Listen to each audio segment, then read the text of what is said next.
المندوبية الإقليمية للشؤون الإسلامية ببني ملال تدعو لترشيد استهلاك الماء في المساجد والمرافق التابعة لها.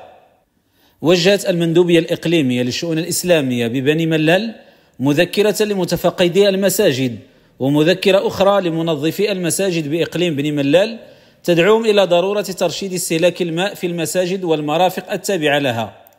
وجاء في المذكرة الموجهة لمتفقدي المساجد بإقليم بني ملال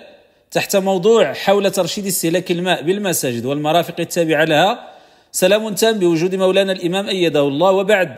أمام الوضعية المائية الراهنة والمقلقة التي تعرفها بلادنا، يشرفني أن أدعوكم للتواصل مع القيمين الدينيين واللجان المشرفة على المساجد ودعوتهم للانخراط الفعال في حملة ترشيد استخدام المياه بالمساجد والمرافق التابعة لها والمحافظة عليها من خلال تبني مجموعة من الإجراءات البسيطة والعادات الجيدة المتعلقة بالاقتصاد في استعمال الماء وتوفيره، ومنها الاقتصار على استعمال الماء لنظافة المساجد وداخل المرافق الصحية التابعة لها فقط، الحرص على الإخبار الفوري للمندوبية بكل حالة ربط غير قانوني بشبكة التزود بالماء الخاصة بالمساجد وخاصة منها تلك التي تنفق عليها الوزارة، تعديل صبيب الماء بالمساجد والمرافق التابعة لها والإغلاق التام لشبكة الماء خلال فترة إغلاق المساجد، الإخبار الفوري للمندوبية بكل التسريبات والأعطاب بالشبكة الداخلية للماء قصد التدخل لإصلاحها، وتوجيه اللجان المشرفة على المساجد للتعجيل بالقيام بالإصلاحات المطلوبة عند تسجيل هذه الأعطاب، تحسيس وتوعية القيمين الدينيين عموما والمستفيدين منهم من سكن تابع للمسجد بصفة خاصة بضرورة الحفاظ على الماء.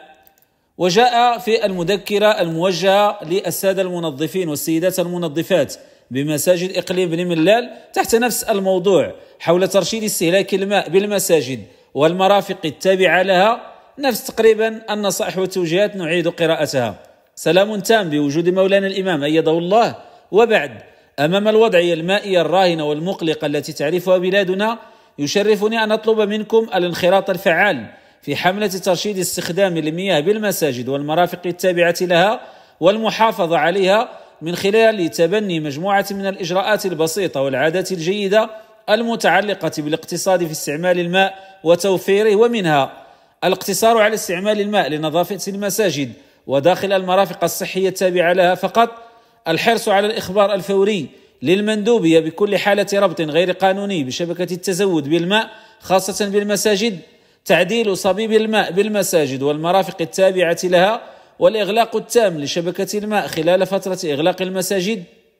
الإخبار الفوري للمندوبية بكل التسريبات والأعطاب بالشبكة الداخلية للماء قصد التدخل لإصلاحها، التواصل مع متفقدي المساجد في كل أمر يهم استعمال هذه المادة الحيوية واستغلالها. قناة إبراهيم أبو جابر، رحلة TV.